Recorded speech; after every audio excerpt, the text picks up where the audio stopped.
काय हो तुमच्या बाबतीत पण असं होतं का की भूक खूप लागलेली असते पण बनवायला काय बनवायचं हे कळत नाही. त्यावेळेस असा फोडणीचा भात मस्त करायचा. त्यासाठी काय करायचं माहिती आहे का, कुकरमध्ये तेल गरम करायचं आणि खडे मसाले घालून घ्यायचे. त्यानंतर जिरी मोहरी टाकायची, 4 हिरव्या मिरच्या टाकायच्या आणि हे चांगलं तेलामध्ये परतून घ्यायचं.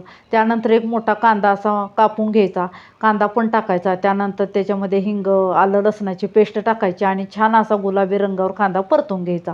कांदा परतल्यानंतर ह्याच्यामध्ये आता आपण घालणार आहोत टोमॅटो. टोमॅटो पण मऊसूत असा शिजवून घ्यायचा. त्यानंतर एक बटाटा टाकायचा ह्याच्यामध्ये आणि ते पण चांगलं तेलामध्ये परतून घ्यायचा.